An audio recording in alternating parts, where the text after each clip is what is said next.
Hey everybody, it's Jason Blaha here, and today I want to chat with you guys a little bit about one of my pet peeves involving people not understanding nutrition when it comes to a lot of the fad and more extreme diet concepts that are out there.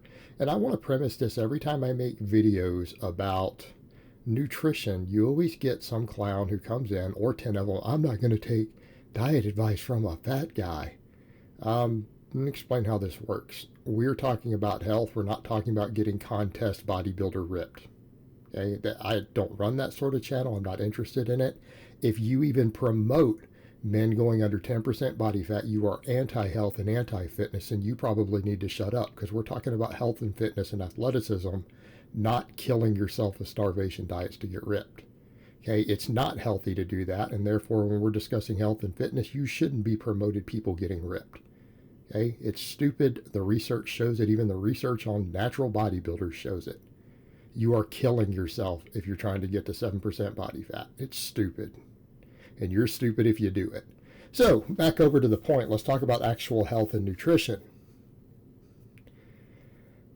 All right, everyone has these bizarre ideas that all of our health problems are caused by some single source category. And I'm not saying everyone, but these are very, very, very large diet communities, both keto diet communities and vegan communities. And by the way, I actually like keto diets. I've used them in the past. I think they're quite good for the right role.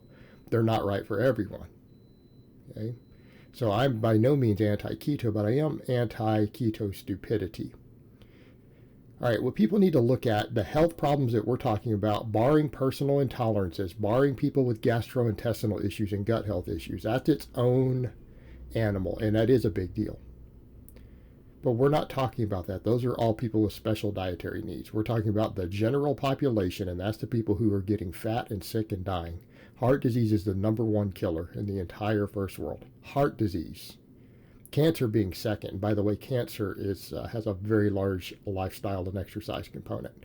The researchers agree that lifestyle is the cause of the majority of cancers. Only a small minority of people just have bad luck. It's just their genes. Okay, that's a smaller segment. The majority of people who get cancer, your lifestyle directly caused it. Your diet's part of that. Let's come over to the point. It's the highly refined foods that are the issue. Now, the problem you have is that the keto people will say, oh, it's refined carbs that are to blame. Can you even define that term? Refined carbs. Well, white rice is a refined carb. It's also extremely insulinogenic. Did you know that it's not correlated with obesity or diabetes, by the way? Right? Because it's a starch. Starchy carbs are actually not associated with that. Now, does that mean that you should be eating them on a keto diet? Of course not. If you're going to go do a keto diet, obviously you don't want to eat a bunch of starches. Throw you out of ketosis. And a ketogenic state is appetite suppressing, and it has its own potential. Notice I said potential benefits, or not guaranteed benefits. That doesn't mean white rice or potatoes are inherently fattening. In fact, white rice and potatoes are oftentimes staple diets for people who get very, very lean, athletic people who get lean. Now, people who say, well, I'm not athletic. Well, if you're not athletic, then don't start complaining about health, fitness, and body fat. Okay, there's your first solution. Your first solution is to become athletic and actually train hard. Right? That's your cure to most of these problems. That's your baseline cure. You shouldn't even be looking at the diet sources until you started training.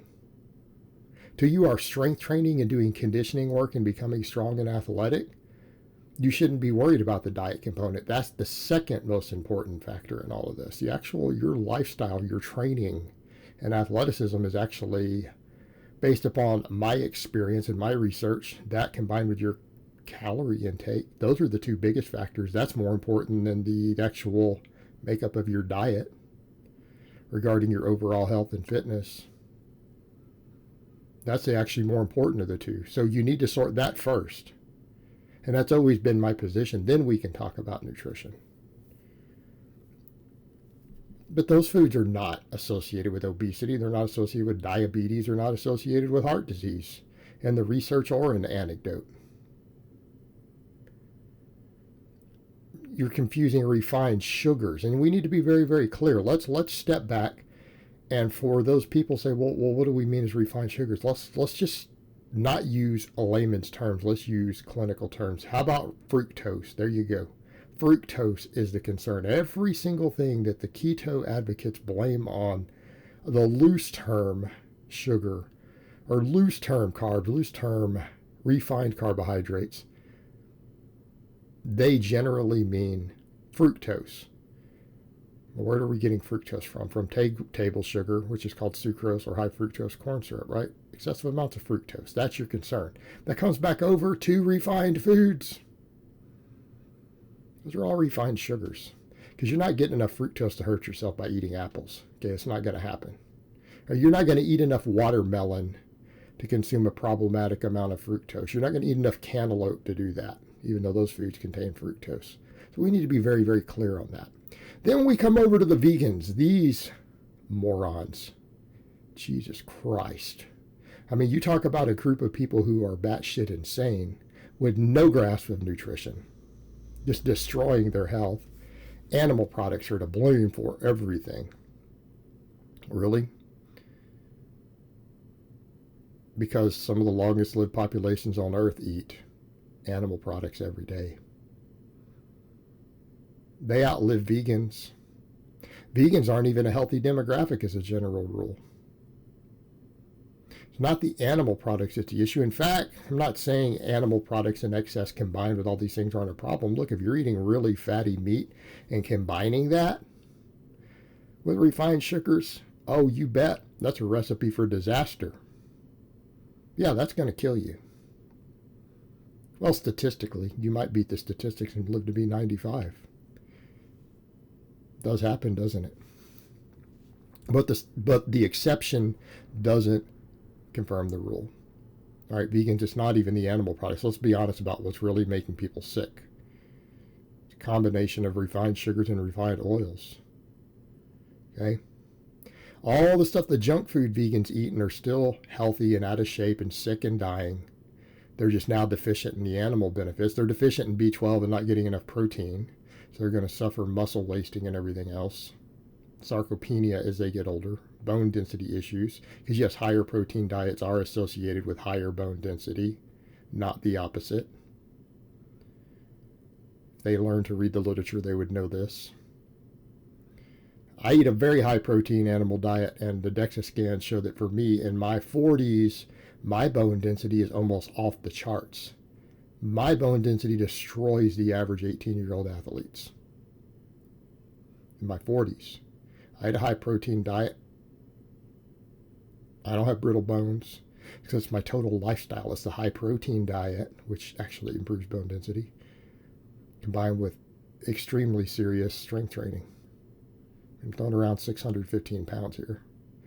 So it's not the animal products. It's the refined plant products, the vegetable oils, the table sugar, okay? Or combining the vegetable oils with more refined grains, right? That's a bad combination. We can talk about white rice. All right, fine. Not that bad on its own, perfectly acceptable. You can eat white rice every day.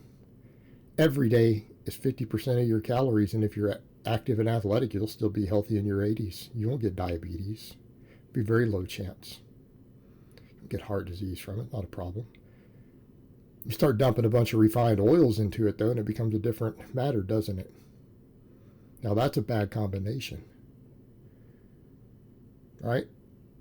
It's all the vegetable oils, all the refined sugars. This is a problem, and everyone wants to demonize the wrong stuff. All these groups of people, they want to stand around demonizing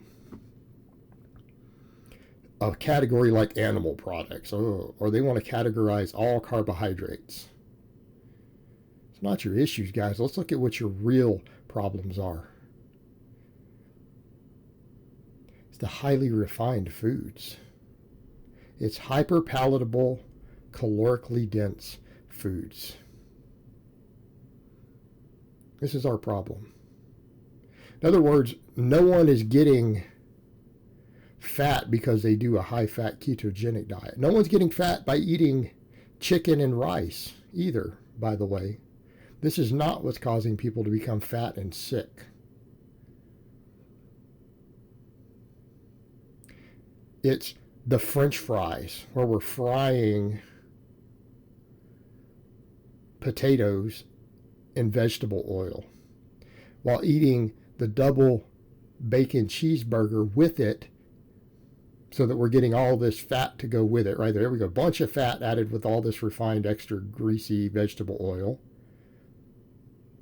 And then they wash it down with a Coca-Cola full of high fructose corn syrup. Okay, this is what's killing people. It's not steak, not milk, not eating chicken and rice. Right? That's not the problem. And it just blows my mind that these people do not grasp this. That they want to grab for these other things instead of looking at the very obvious problems. All right, guys, but that's really all I have to say on that today. I hope it's been informative, and I will talk to you guys next time.